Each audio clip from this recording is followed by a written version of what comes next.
Okay, we'll get back. Thanks for the spirit. That's great. We got some highlights to do here. Let's go to the videotape, one of the great college basketball games you folks will ever want to see. Tonight in front of 64,959 fans in the Superdome, Greg Monroe scores on the breakaway right there for Syracuse. And then Sherman Douglas will score. He had 20 points and played a fine game tonight for the Orangemen. But Steve Alford, another sensational game. He scores the three-pointer right here. He had 23 on the night, a game high, including 7 out of 10 from beyond the three-point stripe. Douglas again scoring from up top. And it was a battle of three-pointers in this flurry of highlights right here. And then Alford comes back, gets the dish from Keith Smart, and knocks the bottom out of it. And now Ronnie Cycli, the big Greek from Athens, takes over with a couple of slams. He goes up on the alley-oop there. Cycli had 18. I don't even think the pass was intended for him here, but he slams it in anyway. Darrell Thomas, who had 20 points on the night, gets inside and scores off glass. And then Monroe with another three-pointer. At this point, the Orangemen had a surprising 5-point lead, 29-24. Did somebody say Keith Smart's down here? If he is, bring him around. Cycli makes it 33-28 for the Orangemen. And then Alford unleashes another three-pointer, 33-31. And right before the halftime buzzer, Steve will do it again. IU will leave the floor. IU leaves the floor 34-33 on top at halftime, but Bob Knight said in the post-game press conference that slim lead and the way his ball club had played may have excited the IU fans, but he wasn't necessarily pleased with it. Second half, the Orangemen come out, and they really started to play some solid basketball. Derek Brower scores inside, 50-44 Syracuse. Howard Trish, the senior captain, gives the Orange an 8-point lead at 52-44, but IU has come back so many times this year, especially in the tournament, offered from three-point land again to bring IU within 2 at 52-50. Sherman Douglas hits later on. He played a sensational game for the Orange. He had a team-high 20. That brought the Syracuse team back on top by 5, 61-56. But then Keith Smart exploded. He had 17. He had 17 in the second half, 21 for the game, 61-61. Now watch him right here. Alford gets the ball. This is the only two-point field goal he made on the night. That tied at 65 all. And then Smart really took over. Using that 42-inch vertical explosion, he puts the Hoosiers up 67-66, but back comes Douglas. Neither team backing down in this game.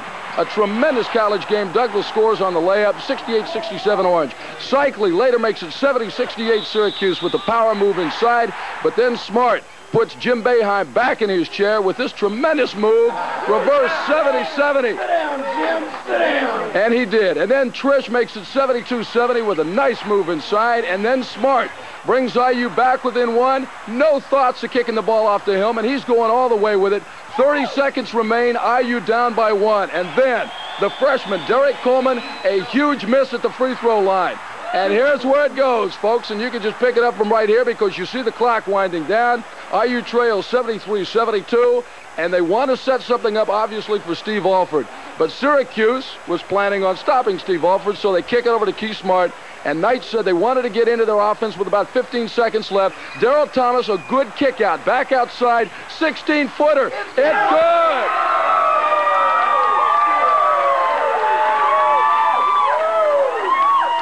Syracuse has one more chance, but not much of a chance with 1 second left. Smart being embraced by his teammates on the bench. Coach Knight, obviously, his head still very much in the game. And a lot of these folks who are here with us now, you saw him there in the stands cheering. Here is the last couple of seconds from the game.